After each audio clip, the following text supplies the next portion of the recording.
NDAയിൽ BDJS കടുത്ത അതൃപ്തിയിലാണെന്നാണ് ഇപ്പോൾ പുറത്തുവരുന്ന റിപ്പോർട്ട്. മുന്നണി മാറ്റം പാർട്ടിയിലെ ഒരു വിഭാഗം നേതാക്കൾ ആലോചിക്കുന്നുണ്ട് എന്നതാണ് വിവരം. കേരളത്തിലെ NDAയിലെ രണ്ടാമത്തെ ഏറ്റവും വലിയ കക്ഷിയാണെങ്കിലും ആ പരിഗണന BJPയിൽ നിന്ന് ലഭിക്കുന്നില്ല എന്നതാണ് BDJSന്റെ പരാതി. NDA വിട്ട് UDFിലേക്ക് പോകണമെന്നാണ് പാർട്ടിയിലെ മിക്ക നേതാക്കളുടെയും നിലപാട്. കോൺഗ്രസ് നേതാക്കളുമായി ഇതുമായി ബന്ധപ്പെട്ട് ചില BDJS നേതാക്കൾ അനൌദ്യോഗിക ചർച്ച പോലും നടത്തിയിട്ടുണ്ടെന്ന് വിവരങ്ങൾ പുറത്തുവരുന്നുണ്ട്. BDJS പ്രസിഡന്റ് തുഷാർ വെള്ളാപ്പള്ളിക്ക് പോലും അർഹമായ പരിഗണന മുന്നണിയിൽ ലഭിക്കുന്നില്ല എന്നതാണ് പാർട്ടിയുടെ മുഖ്യ ആരോപണം.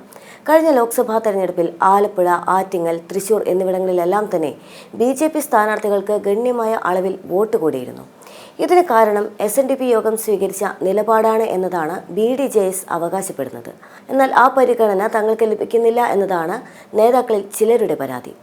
പാലക്കാട് ഉപതെരഞ്ഞെടുപ്പിൽ BDJS പ്രത്യേക സഹായമൊന്നും തന്നെ NDA സ്ഥാനാർത്ഥിക്ക് വേണ്ടി ചെയ്തിരുന്നില്ല. അതുകൊണ്ടാണ് CPMന് വോട്ട് കുറയാതിരുന്നത് എന്നും നേതാക്കൾ ചൂണ്ടിക്കാണിക്കുന്നുണ്ട്.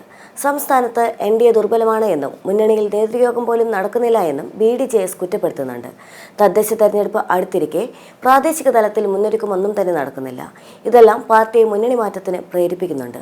അടുത്ത വർഷം നടക്കാനിരിക്കുന്ന തദ്ദേശ തെരഞ്ഞെടുപ്പിൽ ഈഴവ വോട്ടുകൾക്ക് മേൽക്കൈയുള്ള സ്ഥലങ്ങളിൽ ഒറ്റയ്ക്ക് മത്സരിക്കുന്നതിനെ കുറിച്ച് പോലും പാർട്ടിക്കുള്ളിൽ ആലോചനയുണ്ട്. മറ്റു പാർട്ടികളിൽ നിന്ന് BDJSലേക്ക് എത്തുന്നവർ ക്രമേണ BJPക്കാരായി മാറുന്നു. പാർട്ടിക്ക് വളർച്ചയില്ലാത്തത് NDAയിൽ നിൽക്കുന്നത് കൊണ്ട് ആണെന്നും നേതാക്കൾ ചൂണ്ടിക്കാണിക്കുന്നുണ്ട്.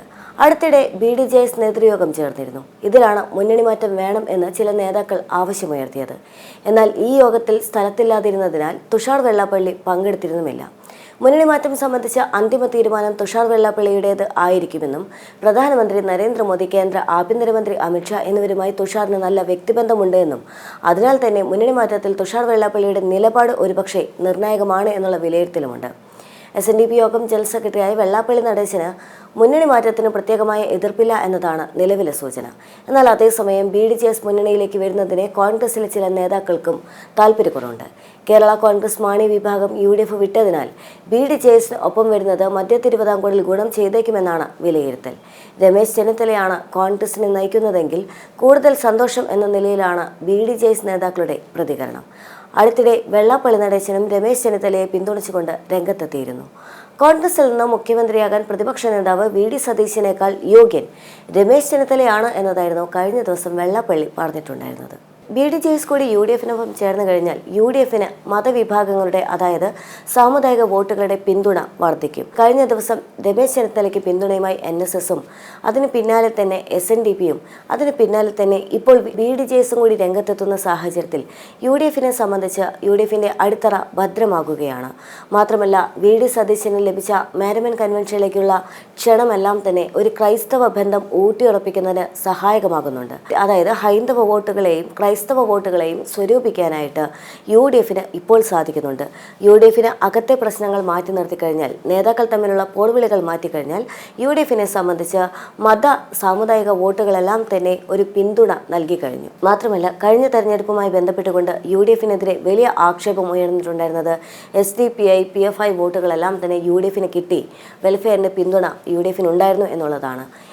സ്വാഭാവികമായും ഇനി വരാനിരിക്കുന്ന തദ്ദേശ തെരഞ്ഞെടുപ്പിലാണെങ്കിലും 2026 നിയമസഭാ തെരഞ്ഞെടുപ്പിലാണെങ്കിലും ഇതേ പിന്തുണ UDFന് ലഭിക്കുകയാണെങ്കിൽ ഇടതുപക്ഷത്തിനെ ഒട്ടനവധി പിന്നിലാക്കിക്കൊണ്ട് തന്നെ UDFന് മുന്നേറാൻ സാധിക്കും. അതായത് കേരളത്തിലെ എല്ലാ സാമുദായിക വോട്ടുകളുടെയും പിന്തുണ UDFന് ഉറപ്പിക്കാനും സാധിക്കും. അതുമാത്രമല്ല KPCC പുനഃസംഘടനയുമായി ബന്ധപ്പെട്ടുകൊണ്ട് വലിയ തരത്തിലുള്ള ചർച്ച കോൺഗ്രസിൽ നിലനിൽക്കുന്നുണ്ട്. കോൺഗ്രസിനെ സംബന്ധിച്ച് ക്രൈസ്തവ വോട്ടുകളിൽ വലിയ ആശങ്കയുമുണ്ട്. മാത്രമല്ല BJPയുടെ ക്രൈസ്തവ ഭവന സന്ദർശനം പോലുള്ള വ്യത്യസ്തമായിട്ടുള്ള തന്ത്രങ്ങളെല്ലാം തന്നെ കഴിഞ്ഞ കുറച്ച് നാളുകളായി നടക്കുന്നുമുണ്ട്. അത്തരമൊരു ക്രൈസ്തവ വോട്ടുകളുടെ ഏകീകരണത്തിൽ BJP പിന്നിലാക്കണമെങ്കിൽ KPCC അധ്യക്ഷ സ്ഥാനത്തേക്ക് ഒരു ക്രൈസ്തവ നേതാവിനെ കൂടി കൊണ്ടുവരികയാണെങ്കിൽ കോൺഗ്രസിന് തങ്ങളുടെ ക്രൈസ്തവ വോട്ടുകളിൽ വലിയ സ്വാധീനമുണ്ടാക്കാൻ സാധിക്കും. തങ്ങൾക്ക് അതുവരെ അനുകൂലമായി നിന്നിരുന്ന വോട്ടുകളെല്ലാം നഷ്ടപ്പെടാതെ മുന്നോട്ട് പോകാനായും കോൺഗ്രസിന് സാധിക്കും എന്നുള്ളതാണ്. എന്നാൽ അതേസമയം തന്നെ ഇത് തിരിച്ചടിയാകാൻ പോകുന്നത് BJPയേക്കാൾ കൂടുതൽ CPMനാണ്. ഇടതുപക്ഷത്തിനാണ്. കാരണം CPM കഴിഞ്ഞ മാസങ്ങളിൽ സംഭവിച്ച തോൽവിയുടെ ഭാഗമായി തന്നെ തങ്ങൾ ഇനി പ്രീണന നയമെല്ലാം തന്നെ നിർത്തിവെക്കുകയാണ്. തങ്ങൾക്ക് ന്യൂനപക്ഷ വോട്ടുകളല്ല ഇനി വേണ്ടത്, തങ്ങളെപ്പോഴും ഭൂരിപക്ഷത്തോടൊപ്പം നിൽക്കുന്നു എന്ന നയം സ്വീകരിക്കുകയുണ്ടായി. ആ നയം എങ്ങനെയാണ് CPMന് തിരിച്ചടിക്കാൻ പോവുക, അഥവാ എങ്ങനെയാണ് ഗുണമാകാൻ പോവുക എന്ന ആശങ്ക നിൽക്കുമ്പോഴാണ് ഇത്തരത്തിലുള്ള വലിയ സാമുദായിക വോട്ടുകളുടെ എല്ലാം തന്നെ ഏകപക്ഷീയമായ പിന്തുണ UDFന് ലഭിക്കുന്നത്.